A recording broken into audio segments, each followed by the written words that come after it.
Salam damai dalam kasih Yesus bagi keluarga Kristen, sahabat Kristus, dimanapun saudara berada. Damai sejahtera dan sukacita Roh Kudus melimpah senantiasa dalam hati dan kehidupan keluarga Kristen yang terkasih.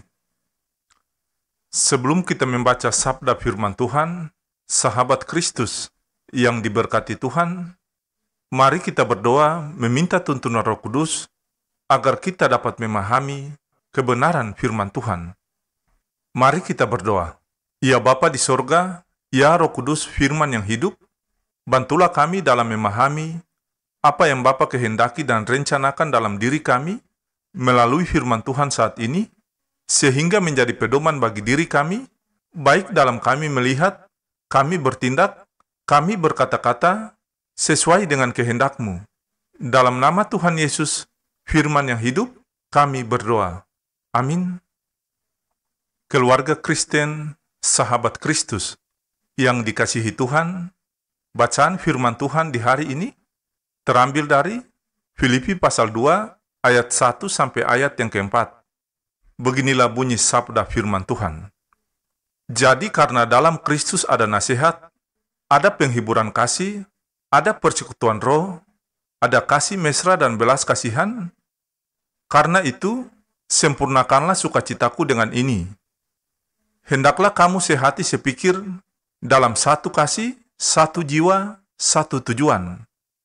Dengan tidak mencari kepentingan sendiri atau puji-pujian yang sia-sia, sebaliknya, hendaklah dengan rendah hati yang seorang menganggap yang lain lebih utama daripada dirinya sendiri, dan janganlah tiap-tiap orang hanya memperhatikan kepentingannya sendiri, tetapi kepentingan orang lain juga. Demikianlah sabda firman Tuhan di saat ini, tetapi hendaklah kamu menjadi pelaku firman dan bukan hanya pendengar saja, sebab jika tidak demikian, kamu menipu diri sendiri. Amin. Keluarga Kristen, sahabat Kristus, yang dikasihi dan diberkati Tuhan, santapan harian keluarga di hari ini berjudul Hidup dalam Kerendahan Hati. Sahabat Kristus yang diberkati dan dikasihi Tuhan, kekuatan persekutuan orang percaya terletak pada kesatuan hati, pikiran, kasih, jiwa, dan tujuan di antara para anggotanya.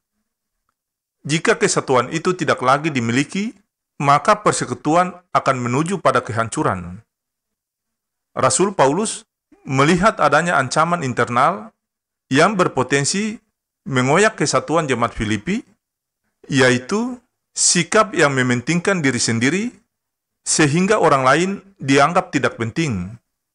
Sikap ini merupakan wujud kesombongan yang dapat menghancurkan hubungan antara pribadi dan berpotensi menghambat kemajuan dalam kehidupan persekutuan. Khususnya dapat menghambat jalannya pelayanan pemberitaan Injil. Sahabat Kristus yang dikasihi Tuhan, orang yang sombong senang mendapatkan pujian bagi dirinya sendiri.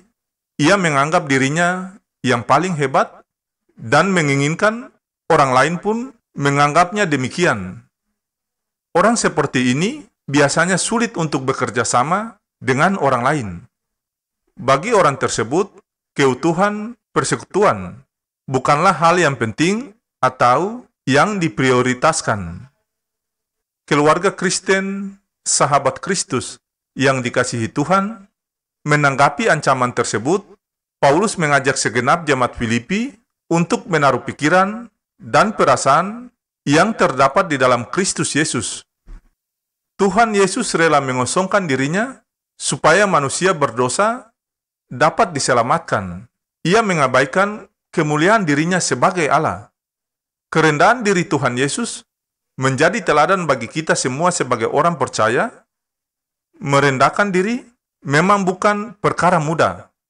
Sebab itu, kita sebagai orang percaya, kita perlu melatih diri untuk bersikap demikian dalam relasi kita dengan sesama, khususnya di antara persekutuan orang percaya.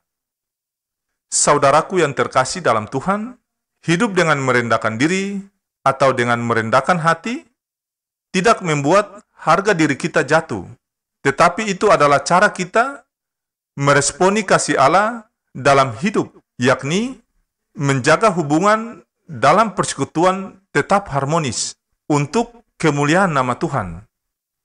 Ya Tuhan Yesus, mampukan kami untuk hidup dengan rendah hati. Allah Tritunggal sumber damai sejahtera, kiranya memperlengkapi kamu dengan segala yang baik untuk melakukan kehendak-Nya dalam dunia ini oleh Yesus Kristus. Damai sejahtera Kristus memerintah dalam hati dan kehidupan keluarga Kristen yang terkasih. Amin.